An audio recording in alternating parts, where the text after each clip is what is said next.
Hey everyone, it's Randy Kennard with Saturday Station Farm, and I'm putting in fence line today. I've been getting a lot of questions from folks about how I run my fence line. So I'm gonna go through the process. I don't know that I'm gonna get it all done today. I've only got a couple hours and before we're gonna go off hunting for the afternoon, and I've got to take care of the sows still and keep an eye on them. So I'm gonna get at least started, and we'll try to get it all wrapped up this weekend anyway, so we can get those pigs out of the woods, get them back here, and get ready for things to really freeze up and just settle in. So, all right, well, let's get to work. So basically, that whole little paddock down through here, we're just gonna put in a small paddock, and I'm gonna have the horse trailer over there is gonna be set up over here as their house, fill it right full of hay and straw, and they can get outside and go run around in this little paddock area we've got them in. So I need a gate, I need my corners picked out, and I need a spot for the horse trailer. All right, guys, let's talk about corner posts. What I found that works for me is these green T-posts. You should be able to see that. It's focusing. Does that look like a T? Bring them back a little bit. T-post. You can get them in different sizes. I just grab whatever's at Lowe's when they have them, or Tractor Supply, wherever I'm at. They're incredibly rugged. Really, some of these have been going on a decade and they really don't even have any rust on them at all. A little surface rust, but they just, as long as you keep them out of salt, they're fine. They'll pretty much last you forever, and they're like, whatever, $5 a piece or something like that, $3-4 a piece. Not even sure. Oh, and the nice thing too is that they're heavy duty and rugged enough, so if you get into a situation like here with this bank run nastiness, there could be big stones and boulders. You can just take your angle grinder and cut these little edges right off, and just make it pointed. And then it will drive and skirt around a lot of boulders. You may still hit a big one and have to reset, but it gets work done. You're gonna wanna get yourself a post hole driver. So it's hollow up until about here someplace, somewhere in that neighborhood. And then it's got a big heavy weight in there, so you can put that over the top of your pole and let that weight drive your corner post down. Step one, get a pole and your post hole driver. Now we're ready to do work.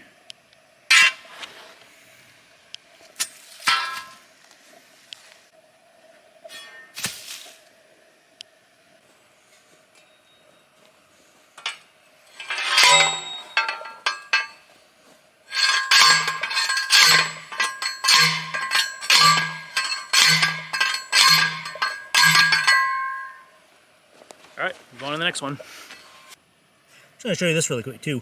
I am not going down there very far. It's really just keeping that base from moving anywhere. I'm not worried about these being pulled up. This whole paddock's only gonna be here for 2 months. We're not gonna have so much frost it's gonna pull anything up.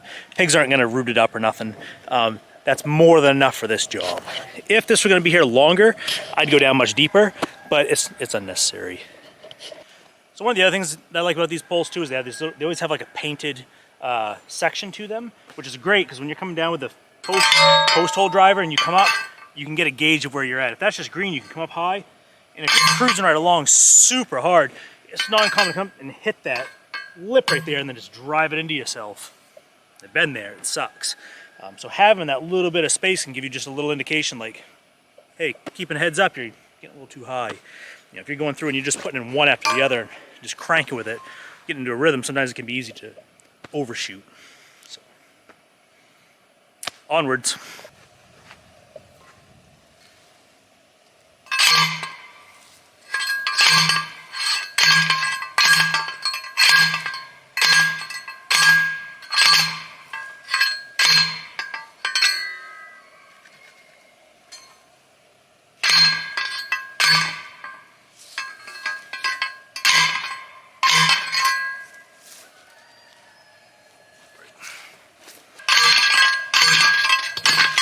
Whoa. See that one? Went up and just caught it just a little bit. Keep an eye out for them. I got the first 3 poles in and then realized I kind of needed to know where I'm going. So now we're standing at one of the corner posts, and off to our left there is one corner post, corner post over there. And then basically the trailer, the horse trailer, is going to make up the fourth corner post. So I can run a line straight to it. And then from the corner post off to the left, I can run a line over. And that will also serve as a gate. From that post over there, right across. So when we bring the pigs out of the woods and we come across, we can drop that gate, bring them in, close the gate, good to go. Then they can spend the next 2 months, or just under 2 months, coming and going through the trailer.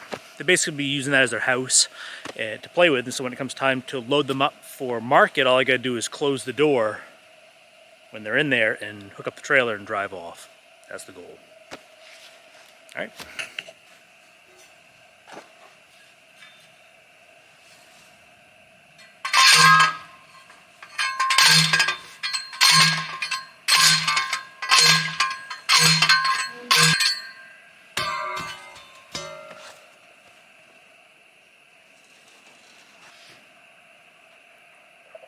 I can run my wires straight from that farther corner post right directly to this one. The door may come pretty close to that wire, and if the metal's touching that wire, this building will get electrocuted.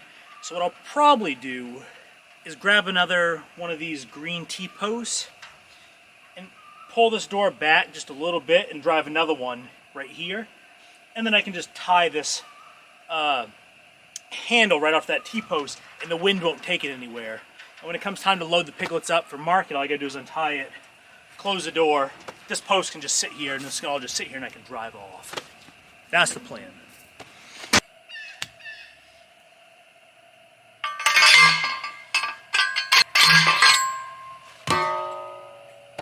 All right, so next up is our connectors. The corners where the wire's gonna go, and put in my connectors, my transition point between my corner posts and the wire. So there's a couple different options. I use these little donut insulators. You know, color doesn't really matter. These ones are plastic or nylon or whatever they are. And these ones here are ceramic. The ceramic are nice. I've got a bunch of them, but they I've broken a handful of them. So I tend to just buy these nylon ones. They're a lot cheaper, and I've never broken one, and they basically last forever.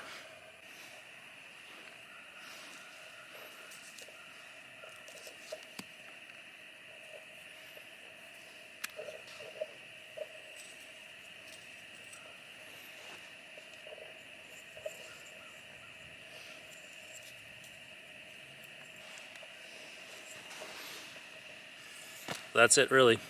It's a little string. As long as there's tension, this isn't going to slide, but I could let tension off if I need to, and I could bounce this wherever I need to go. And as soon as there's tension, it's on there. Rope, whatever you use it. There's some twine. You use 550 cord. Got a bunch of old barn twine. Doesn't really matter. And then your wire is going to go through here. So you'll have a separation where your wire will come down through here, wrap up and go over, and your wire will never touch the metal. It's that easy. So one thing that works really good too, a lot of times I'll do to keep roughing it in, is I'll just take my wire and just wrap it around the pole just a couple times, and then just wrap it all around the perimeter, the exterior perimeter of all the corner posts, and then I can just come through, hook on my connectors, tie them to the pole, call it good, and keep rolling with it. So we're gonna do that right now. All right, check this out. Put your wire in, bring it over, nice and tight. Give it some good twists in there.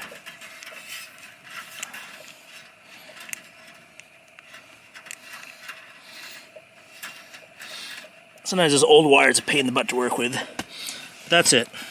Just like that. It's nice if you can get pretty, but really the pigs won't care. That's it. The wire's hooked up. You could even use wire here instead of this twine, just so long as they're not touching. As long as they're separated, no issues at all.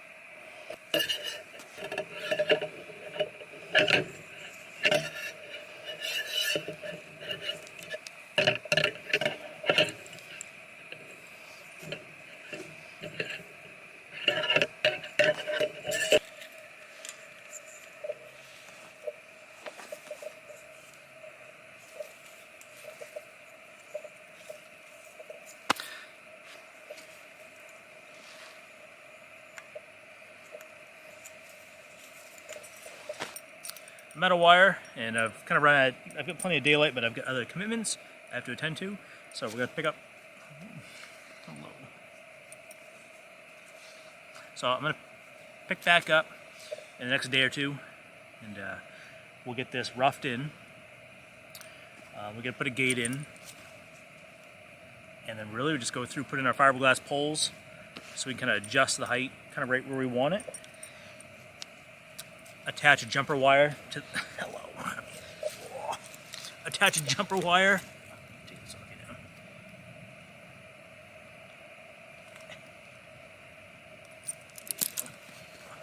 now. All right, I'm back now. The battery died yesterday. I don't even know where I was. I got new wire, so let's get back to work.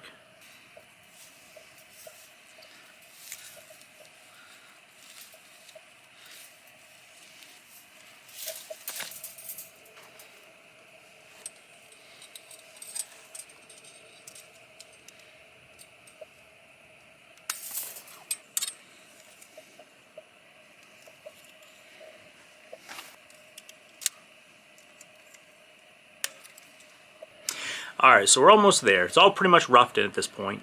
I've got most of my T-posts in. I'm going to add 2 more. The wires roughly run. Insulators are all on for the rough shape. I'm going to add 2 more T-posts. I want to put one over there just to hold the door. That's all that's going to be used for. And then I'm going to add 1 more over here. The distance from the corner of the trailer to the first T-post is probably 20 feet or so. And I just want to cut that in half. That way when I'm unhooking the gate, because I'm going to put a gate in, just a wire gate, I don't have to drag 20 feet of wire across the ground. It's just much shorter, it's easier to mess with. So I'm going to do that. We'll do that really quick and go from there.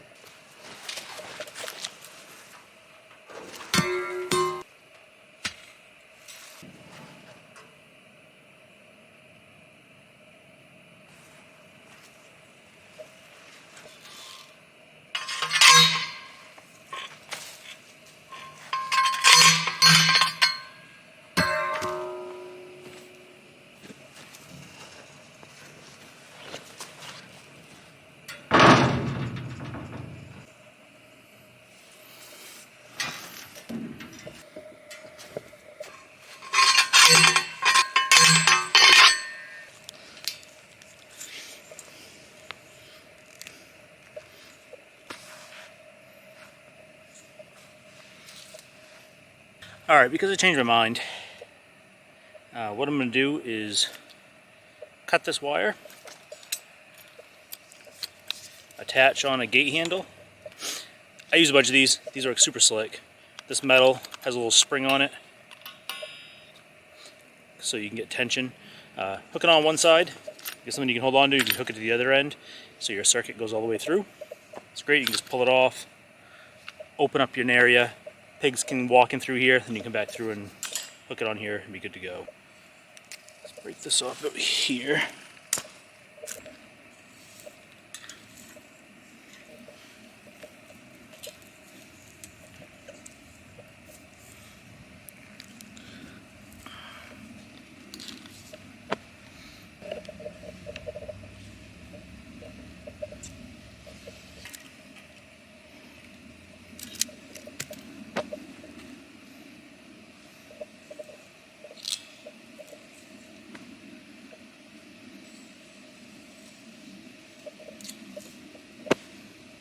Alright, so everything has pretty much been run now. We got all the corner posts in. The wire has been run all the way around, roughed in. We've got our gate handle all hooked in. So the last thing I'm going to do now is put in the individual fence poles. and the fence post you can see behind me. And so that's what we're going to talk about next, just real quickly. If I'm doing a bigger paddock, a lot of times I will kind of rough in where I want my line to go.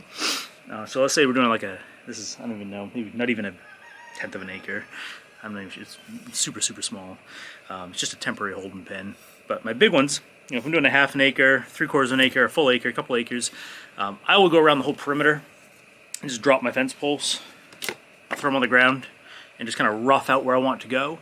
And then a lot of times I will go run on my wire, and then get all roughed in and then go back through and trim it all. Or if it's really bad, I'll just kind of throw those where I want them so I can kind of get a rough idea, especially if I'm going through the woods. And then I will go through and trim and clean that whole area up so I have a nice 4-foot-ish swath that's super low to the ground, easy to clean up, and then it's kind of like a blank slate. This log landing here, this pad is super clear anyway, so I didn't have to do any of that, so I did a little differently. Fiberglass poles, you can pick these up. I think they're like $1 a piece. They get an end that's pointed, an end that is not. I'm not even sure. I think they're 36 inches maybe, 40 inches, something like that. I remember back when I was a kid, they used to have fiberglass poles that when they were left out, after a while they'd splinter and you run your hand down and get fiberglass shards inside your hand. Many of these I've had well over a decade, and they're just some off-the-shelf fiberglass pole that you can get at Tractor Supply or whatever feed and farm store you've got. And then for insulators, these are my preferred ones. They're a little nylon plastic insulator with a ring on the back, threads on, slips right over your pole, and you're able to, see, cross thread it. Trying to do two things at once: education and actual work.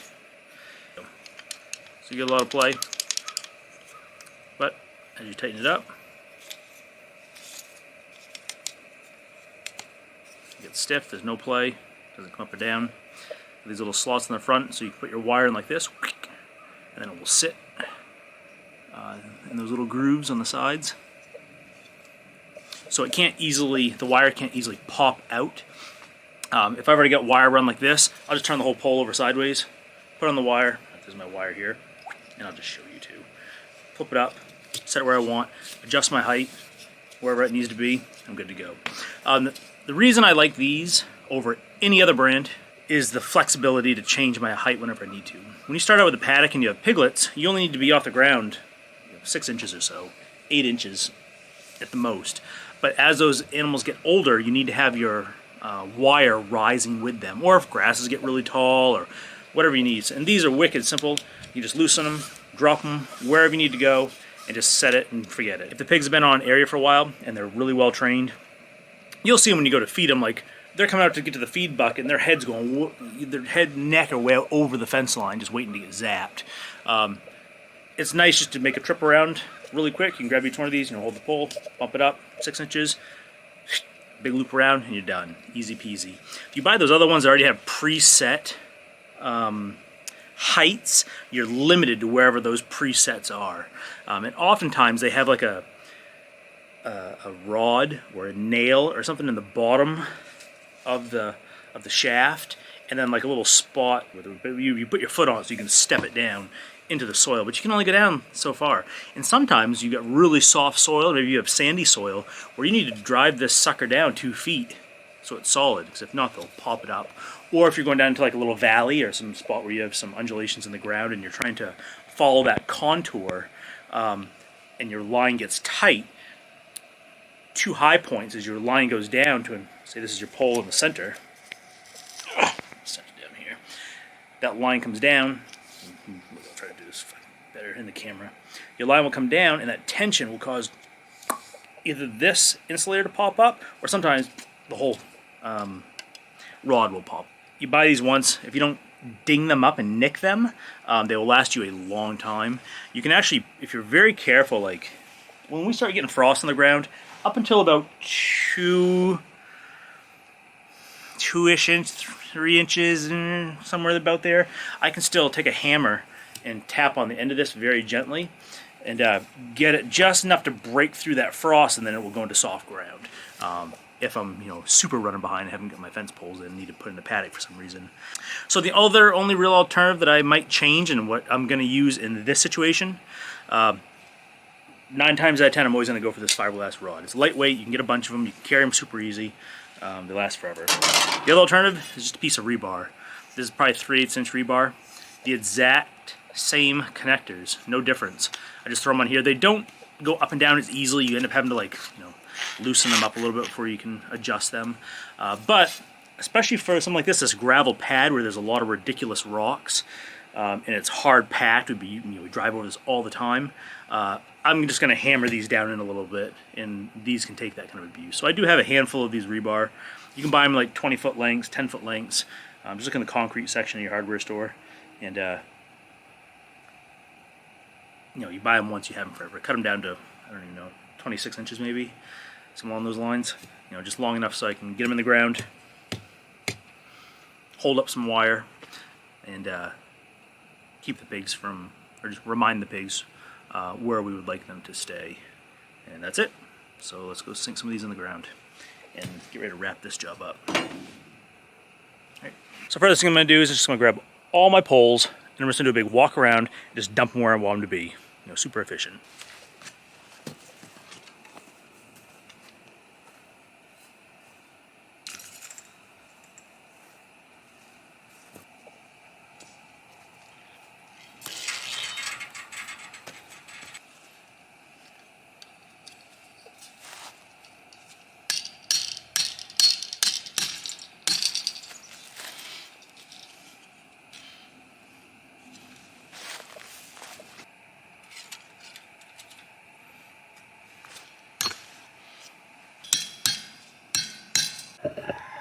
Alright, so I've got all the regular fence poles in. I got 3 things that I wanted to point out to you really quickly to show you.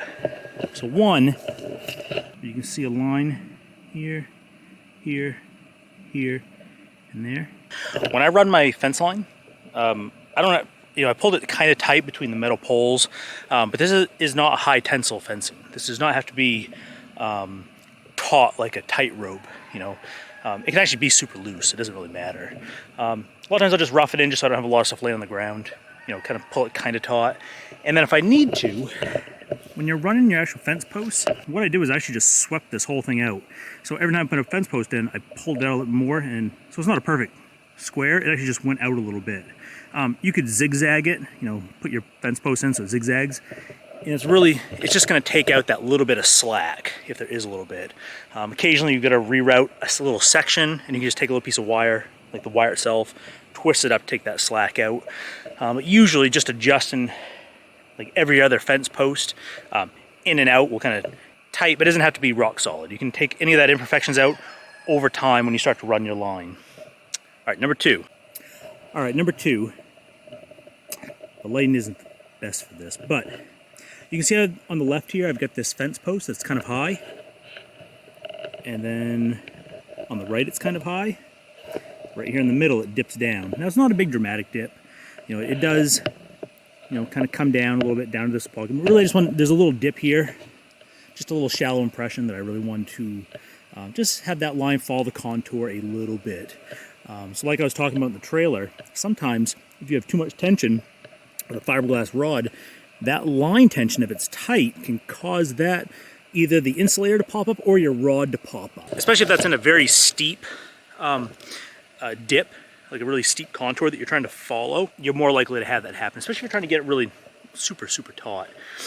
Usually it's not that important. What I find a lot of times is, like when I go to my main corner post, if I get that relatively tight, and you probably saw earlier when I wrapped it around those donut insulators, it makes individual sections. Otherwise, if you just have one big loop, if it goes loose in one spot, the whole section goes kind of loose. But by having it kind of tied off, but more or less tightened within a certain region, where it's relatively not going to shift that much, it's easier to make adjustments elsewhere without negatively affecting the rest of your setup. So, all right, so the third thing I wanted to show you really quick, before I forget about it, you probably saw earlier when I was running the wire for the door, that the wire was actually hitting the door of the trailer. Here's how I fix it. Here's a trailer. here's our end post with our insulator. Follow the wire. And I put in this little fence post here, which pulls the wire back.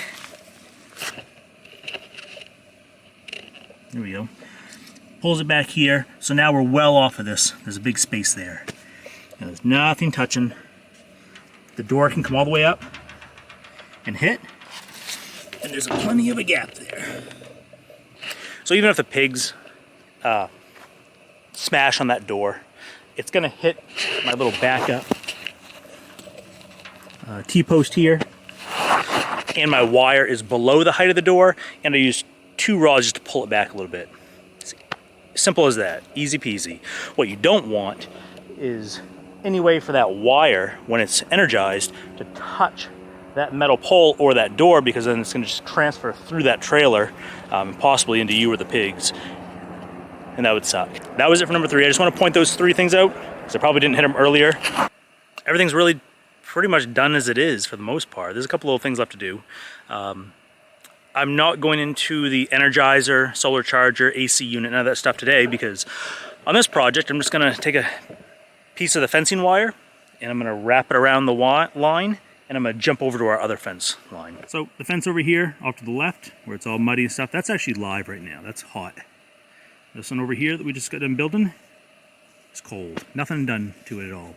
So what I'm really going to do, instead of rigging up the solar charger and everything else, I'm just going to cut a little piece of wire, twist it on there, probably in the middle someplace, and just run it over here in the place and connect them. Maybe I'll put a little fence post in the middle just to keep it from sagging in the grass. But that's it. Super simple. I'll do a whole nother video on ground rods and fence chargers, energizers, solar, batteries, AC, that whole deal later on. Remember there was another question you guys had regarding the height. So height-wise, if they're little piglets, little guys, I'd start probably 3, 4, 6 inches, you know, kind of see how, depending on how big they are. Once they start to get older, you just adjust the fence up with them, and they'll let you know. You know, if they're coming up to it and if they walk up to it and their head clears it, like if you walk by with a food bucket and their head clears it and their neck's hitting it, it needs to be brought up so that when they're walking towards it, it's hitting them right square in the face. And that way when they go down with their head too, they're, you know, not so high that they're going underneath it, they're just coming to it and getting the majority of their face hitting it. And a single wire is all I use. So that's it. Hay, Energizer, clean up my mess, run the lines for the corridor, and then this is pretty much done. So I'll see if we can't wrap that up this week, get some pictures of them in there with it, and then if you've got any questions, let me know.